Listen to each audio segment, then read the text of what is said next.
Muhammadin wa ala alihi wa sahbihi ajmain.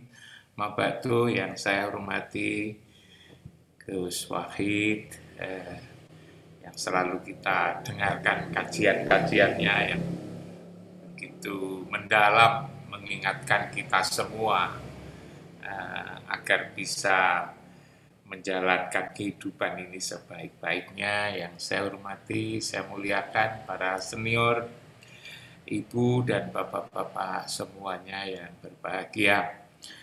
Ketika mendengarkan ulasan, uraian, penjelasan Gus Wahid, saya itu justru yang saya pikirkan diri sendiri, Gus Wahid.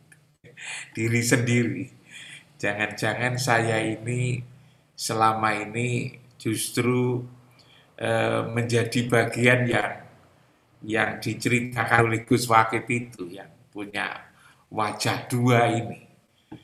Sebab ini memang tidak gampang. Saya ini umur sudah 71 tahun sekarang. Lebih tua daripada Gus Wahid. Itu memang terasa berat sekali.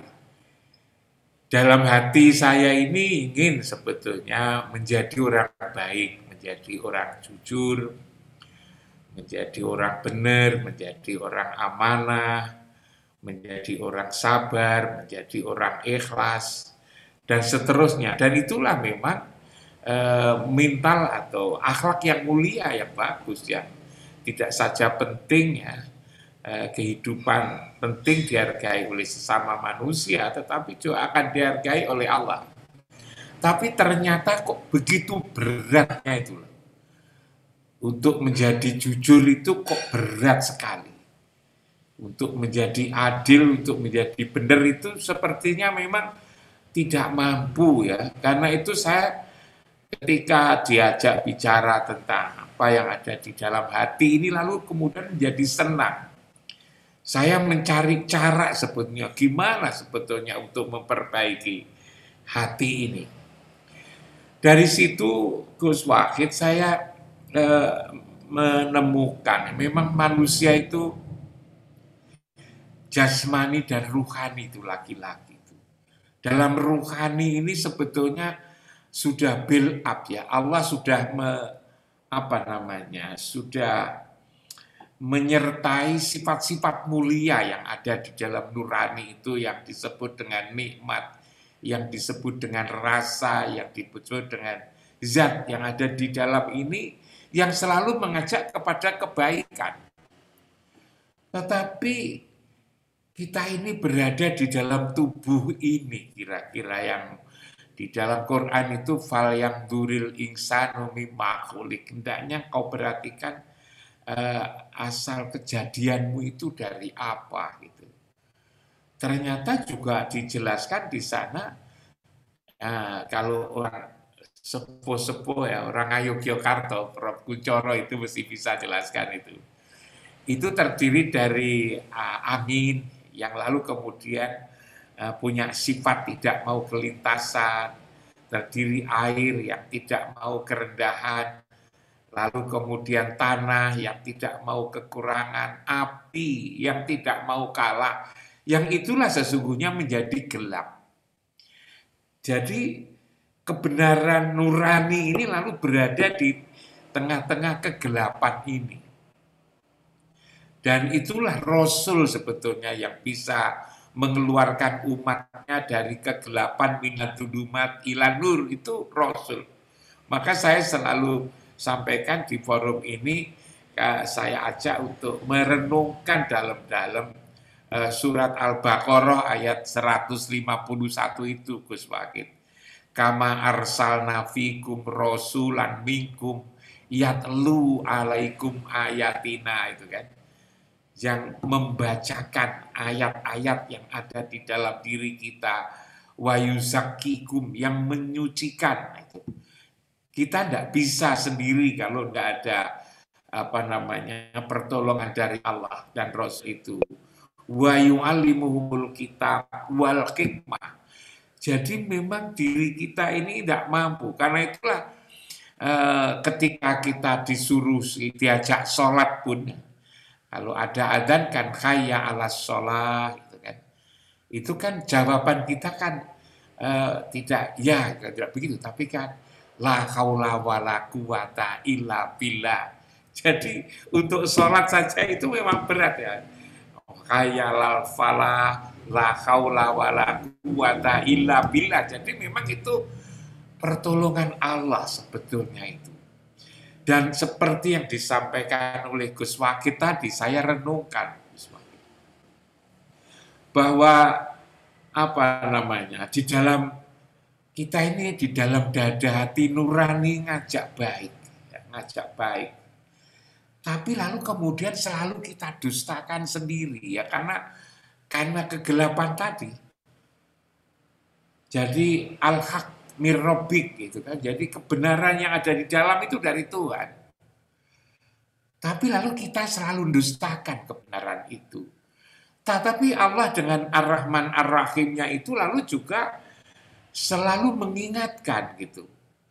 Di surat Ar-Rahman itu kan kalau kita pagi-pagi dengarkan ya sebelum sholat subuh itu fabi ayyi ala irobikuma tukadziban. Nikmat Tuhanmu yang mana lagi yang kau dosakan. Diulang-ulang sampai 31 kali itu kan nikmat yang ada di dalam dada, petunjuk yang ada di dalam dada ini yang apa namanya rasa ini yang bisa merasakan ini itu selalu didustakan, itu kita didustakan. Nah ini yang apa namanya betapa beratnya hidup di dunia ini. Lalu kemudian karena itulah bagaimana caranya keluar itu kan kita disuruh untuk bersahadat itu kan, berbaiat itu bahwa saya akan sidik, saya akan amanah, saya akan tablik, saya akan fatona. Itu kan syahadat itu kalau saya maknai seperti itu. Lalu kemudian sholat itu. Makanya lalu kemudian saya baca Gus Wakid untuk memperbaiki hati itu memang sholat. Qad aflahal mu'minun alladzina hum fi sholati khoshi'un itu kan.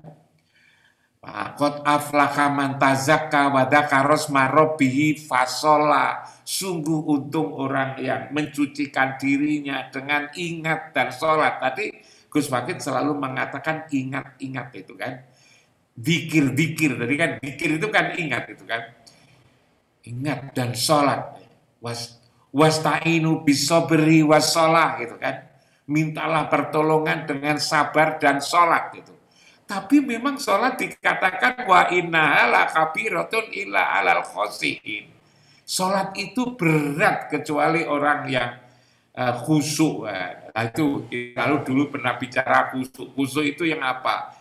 Di ayat itu diterangkan alladzina yadunnuna annahum mulaqu rabbihim. Ternyata sholat khusyuk itu ketika kita sholat, maka hati kita itu, maka kita yakin ketemu Allah. Tapi kan betapa berat bagaimana ketemu Allah itu. Sebab kalau kita tidak benar sholat, juga di Quran itu dikatakan bahwa makana sholatuhum indal baiti, tidaklah sholat di tempat ini gitu kan. Tempat yang mulia yang selalu saya katakan illa mukaan wa tasdiyah, kecuali hanya bersiul-siul dan bertepuk tangan. Jadi sholat pun juga ternyata berat. Itulah tadi saya katakan la haula wala quwata illa billah ketika kita diajak kaya ala sholat, kaya ala falah. Karena memang itu berat. Kita sudah sholat ternyata hanya sekedar bermain-main, bersiul-siul dan bertepuk tangan. Bahkan diteruskan ayat itu fadukul adab bima kuntum takburun itu. Ingat adab Allah begitu keras karena engkau menserikatkan. Disebut menserikatkan karena ketika kita Allahu Akbar, yang kita maunya nyembah Allah, menghadap ke kiblat Baitullah itu, tapi begitu Allahu Akbar, kita lalu kemudian ingat, itu kan, ingat ngaji Jumat malam itu kan, padahal waktu sholat mula-mula enggak kepikir, itu kan, Ingat bagaimana itu yang akan tahun 2004 nanti siapa yang dipilih, partai apa yang ini, gimana membuat strategi dalam sholat itu kan. Maka lalu kemudian juga diingatkan fawailul lil musallin gitu kan. Alladzina hum fi sholatihim apa namanya. Jadi sahun itu. Jadi kita lupa akan sholat. Ketika itu sholat kita lupa ingat yang lain-lain. Betapa beratnya sebetulnya hidup kita ini. Lalu setelah sholat kita puasa, lalu kemudian zakat, lalu kemudian haji. Berat banget sebetulnya itu. Karena itu pembahasan Gus Fakih pada hari ini memang penting, tetapi saya lebih tertuju kepada tidak yang di sana, Gus. Saya tertuju kepada diri saya sendiri ini. Yang itu juga diperintah oleh Rasul itu ada aduwika nafsuka alati baina jambaika itu. Hendaknya yang kamu kalahkan terlebih dahulu adalah musuh yang ada pada diri sendiri. Kalau ini kita renungkan dalam-dalam dan kita ingin selamat dunia dan akhirat yang bahagia itu, memang tidak punya waktu sebetulnya untuk cari musuh dari orang lain. Musuh yang ada pada diri sendiri ini berat sekali itu menurut saya Gus Fakih. Dan kalau kita menang gitu kan, maka lalu kemudian kalau Pak Prof. Kunchoro nanti kan bagaimana orang agama itu, beliau kan mesti bagaimana agar sadar diri, agar tahu diri, agar lalu kemudian bisa mengendalikan diri di filsafat Jawa itu Jawa Tengah itu. Saya biasanya mendalam sekali nunggu si Prof. Kunchoro itu sebetulnya di situ. Jadi saya evaluasi diri. Jadi betul. Yang dikatakan Gus Fakih itu kalau itu kita semua arahnya bukan orang sana, bukan orang yang jauh, tapi adalah orang pada diri sendiri. Itu manfaatnya menurut saya luar biasa. Amin. Gus Fakih tadi apa seperti peringatannya itu seperti meledak-ledak itu kan karena apa ya ini kok sudah kehidupan ini kok sudah kayak gini kan gitu. Gimana kita keluar dari ini? Kalau apa namanya saya kembali lagi Gus apa namanya komunikasi tadi, komunikasi dengan Allah namanya sholat itu, komunikasi dengan Rasul namanya sholawat, komunikasi sesama namanya silaturahmi, komunikasi S yang ditambahkan Gus Fakih itu sains dan teknologi, 4S itu saya kira bagus. Itu kira-kira Gus, sholat, sholawat gitu, silaturahim dan belajar sains itu saya kira kunci. Luar biasa. Saya kira itu Gus Fakih, mohon maaf pada semua saja. Luar biasa. Assalamualaikum warahmatullahi wabarakatuh. Waalaikumsalam.